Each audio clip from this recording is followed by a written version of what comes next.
You're very vocal on social media about some of the injustices that have been experienced by our vulnerable populations during the pandemic.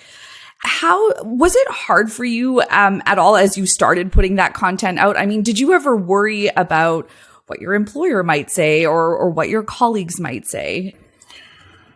I think of it, as you look at the pandemic for all of us, I think that there is talk about turning points. I hope that there's been a turning point for everyone throughout the last 18 months, whether that's been about racial injustice, what's happened to our elders and seniors in long-term care homes, whether it's been about the living and working conditions for essential workers, or the differential access in a vaccine to save lives throughout a pandemic. So I think that there's been many opportunities for, awakening. And again, I think that's where the hope is that we do that as a society. But I think for, me personally, I think we talk a lot about allyship and being an advocate. I think, I hope that people find that their moment of truth about what they're willing to want to sacrifice. I think if you keep thinking about what you can lose and be thinking about how you can try to support for people's gain.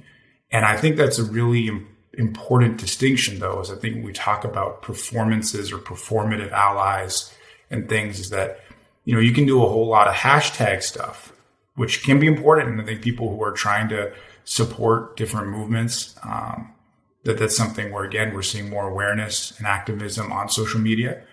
But I think for me, I felt it most acutely during the pandemic when you have to make a decision to say, there may be consequences in wanting to be an ally, in wanting to be an advocate, and in wanting to stand up for what was just such a disconnect in life and death that my view was if you don't do this now, when there may not be much left to save, or to try to fight for, and I think how could you then personally say, whatever, privileges or platform you have, not speak out